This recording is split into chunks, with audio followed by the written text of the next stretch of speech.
Mga balita sa boxing.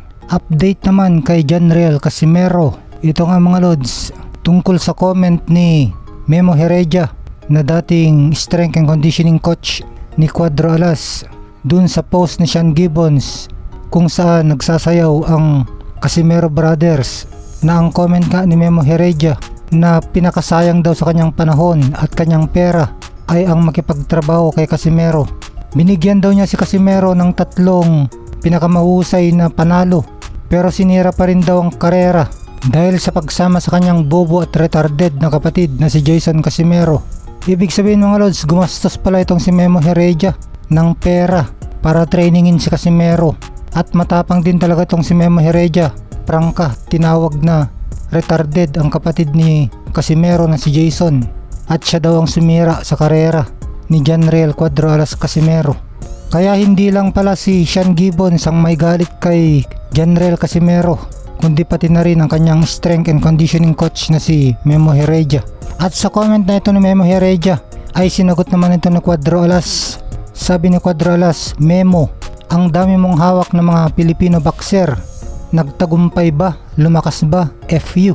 Ito nga mga lods, minura nga ni Casimero si Memo Heredia at sinabing hindi lang naman siyang nahawakan ni Memo Heredia, kundi maraming Pilipinong boxer na hinawakan nito na hindi naman nagtagumpay at hindi naman lumakas. Tapos may banat na naman itong si Cuadro Alas.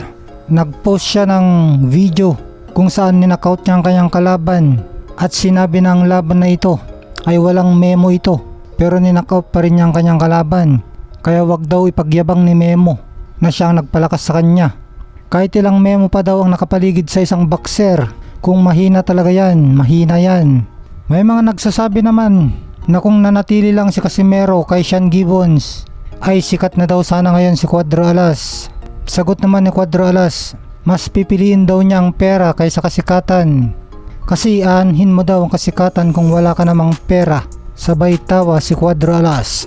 Update naman kay undefeated WBO number 1 super featherweight top contender Charlie Suarez. Malapit na ang kanyang bakbakan kay current WBO World Super Featherweight Champion Emmanuel Vaquero Navarrete. May 10 ang kanilang bakbakan sa San Diego, California sa Amerika.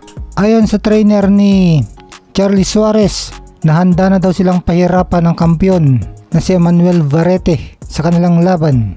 At kapag dumating daw ang pagkakataon ay ina-knockout daw talaga nila si Navarrete. Pagkakataon naman ito para kay Charlie Suarez na gumawa ng history bilang kauna-unahang Pinoy na maging 130 pound super featherweight world champion. Ang uling Pilipinong nakagawa nito na maging world champion sa super featherweight division ay ang ating pambansang kamao Manny Pacquiao noong taong 2008 pa. Ngayon lang ulit may pagkakataon na isang Pinoy na maging world champion sa super featherweight 130 pounds division. Pero syempre hindi madali para kay Charlie Suarez na talunin si Emmanuel Navarrete kasi may lakas talaga ang kamao ni Navarrete at agresibo, nakakapagbato ng 1,000 suntok at alam ito ni Charlie Suarez. Pero malaki naman ang posibilidad na manalo si Charlie Suarez dahil sa galing niya sa technical at sa galing niya sa puntusan. Marami na daw siyang pointers na nakalap sa mga coaches para gamitin para talunin si Navarrete sa kanilang laban.